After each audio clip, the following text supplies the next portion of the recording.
their abode. So the question of just physical or material existence.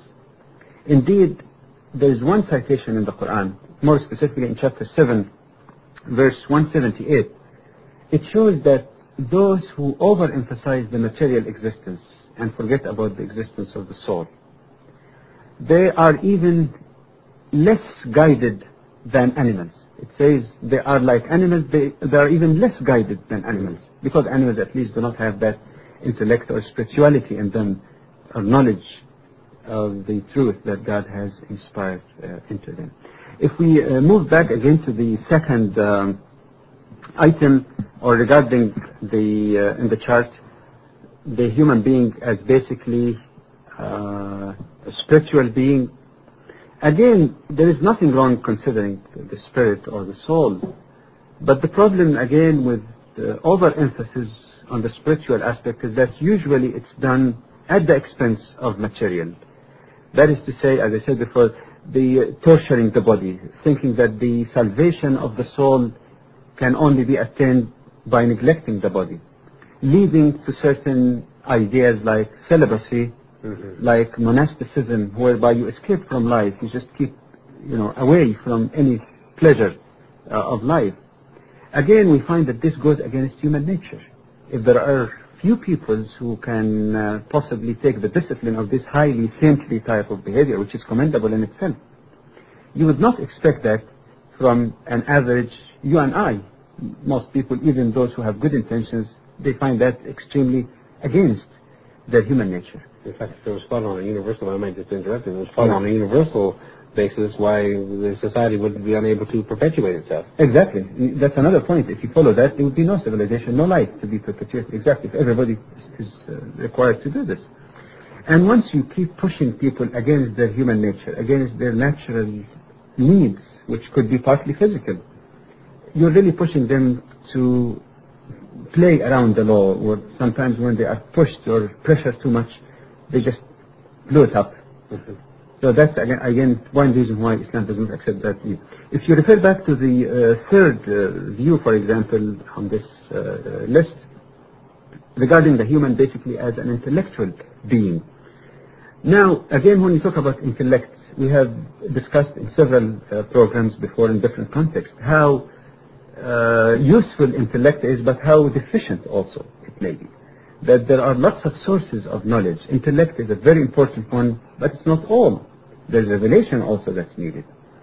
And when you talk about intellect, whose intellect? You, mine, his, hers, always lack of ultimate and final standard of right and wrong, and as such, again, to overemphasize intellect is to worship intellect and to forget that there are other sources of knowledge that are badly needed. Going back again to the chart, you have the fourth item regarding the human essentially as a sinful being. Again, that contradicts with the Islamic notion, which does not accept any notion of original sin. In Islam, a human being is not regarded essentially as a falling being.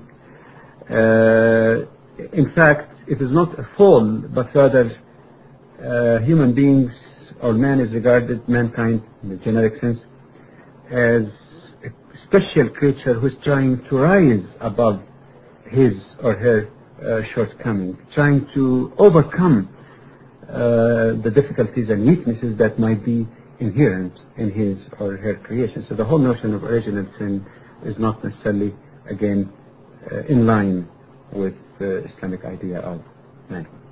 Well, this last point needs further clarification, because I understand that Muslims also believe in the story of Adam and Eve.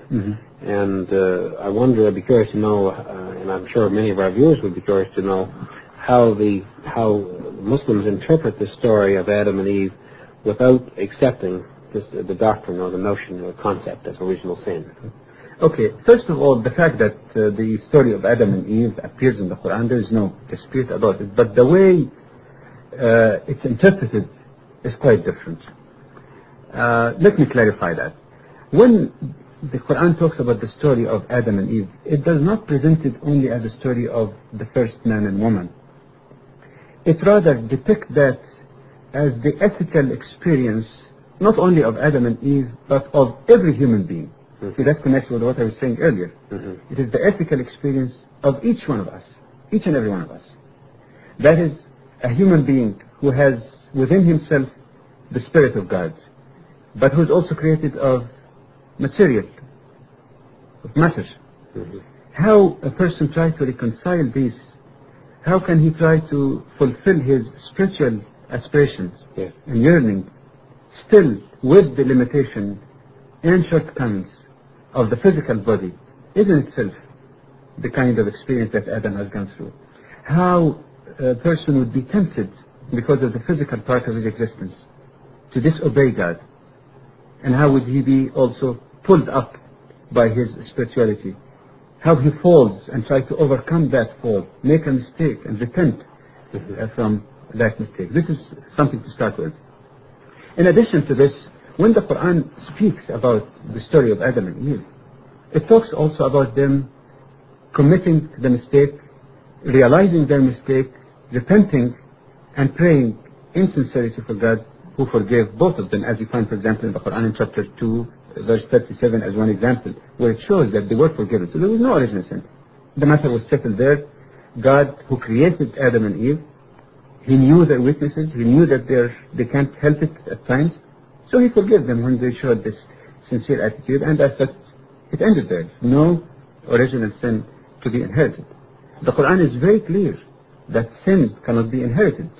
لا تزر وازرة وزر أخرى. The Quran says that no soul can carry the burden of another soul. How could we believe that the sin could be inherited or passed on to any future generation? In Islam, every child is born pure, just like a white cloth. It is what happened to him later on. But nobody really is born with inherited sin as such. To say that the person is born with tendencies towards sin, that's a different issue from saying that he's coming in this world essentially and largely as a sinful individual. The other thing about it is that the human existence on earth is not regarded as punishment. It's not a wage to pay for the original so-called sin, because there's no original sin. Life on earth here, as the Quran indicated, was planned by God, that we are destined to live on earth.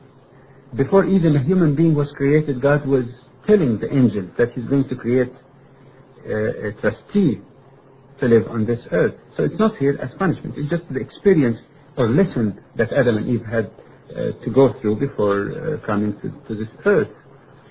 To add one more point, just to clarify again your specific question on the question of sin. What to do then if we as human beings have this tendency to sin? Well, Islamic approach is very simple and direct. You make a mistake, you make a sin, you acknowledge your sin, that's one condition. You feel sorry for it, second condition. You earnestly pray for forgiveness and have the determination not to fall into it again.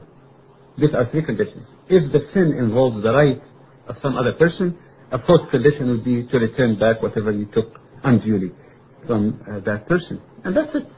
In fact, the Quran talks about this notion of sin in a very beautiful way. Not to condemn the human being because they sin, not to say that you have to go through this or that in order for your sin to be forgiven. In a very simple and direct approach, we read in the Quran describing those who sin and repent. That's in chapter 3, verse 135. It says, and those who, having done something to be ashamed of or wronged their own souls, earnestly bring God to mind, remember Him, and ask for forgiveness for their sins. And who can forgive sins except God?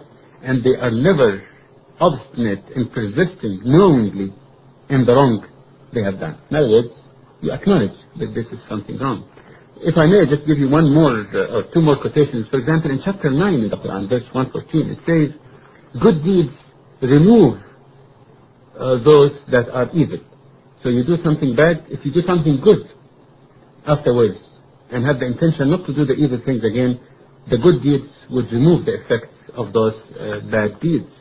And in a very moving citation also in chapter 20, verse 82, God speaks about Himself. It says, But without doubt, I, as God, I am also He that forgives again and again to those who repent, believe, and do right, who in fine are ready to receive true guidance. So this is a very simple and direct approach of this whole notion of sin, redemption of sin. No difficulty or no particular doctrine or bloodshed is needed. It's simply the sincere, direct approach to God, who knows our weakness and limitations. Mm-hmm. Well, now then that we've examined some of the more common notions of what human nature is all about, and your critique of those notions, perhaps it would be appropriate if we could now turn then to the Islamic viewpoint of human nature.